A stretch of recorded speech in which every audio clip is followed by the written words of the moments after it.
এই দেশ জুলাই আগস্টের যে আন্দোলন হয়েছে, এই আন্দোলনের স্পিরিট একমাত্র পেয়েছে এই শাপলা চত্বরের ইতিহাস তারা পড়ে এবং দেখে সেই স্পিরিট অর্জন করেছে।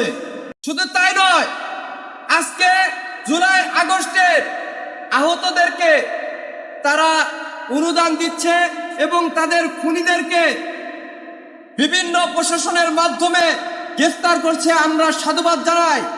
কিন্তু জুলাই আগস্টে মানিকগঞ্জ সহ বিভিন্ন জায়গায় যারা প্রকৃতপক্ষের আহত তাদেরকে তারা মূল্যায়ন করতে ব্যর্থ হচ্ছে।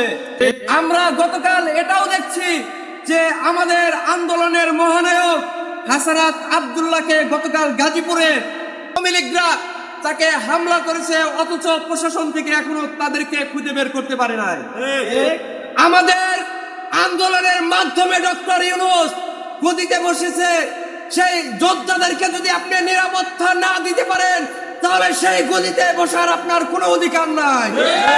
আমরা সুস্পষ্টভাবে বলতে চাই, যোদ্ধাদেরকে আপনি সর্বাত্মক নিরাপত্তা এবং তাদের খোঁজ খবর আপনার নিতে হবে। সেই সাথে শাপলা যাদের মাধ্যমে স্পিড পেয়েছে তাদেরকে মূল্যায়ন এই বাংলার জমিনে অবশ্যই আমাদের চোখের সামনে তাদেরকে আমরা নিরাপত্তা দেখতে চাই।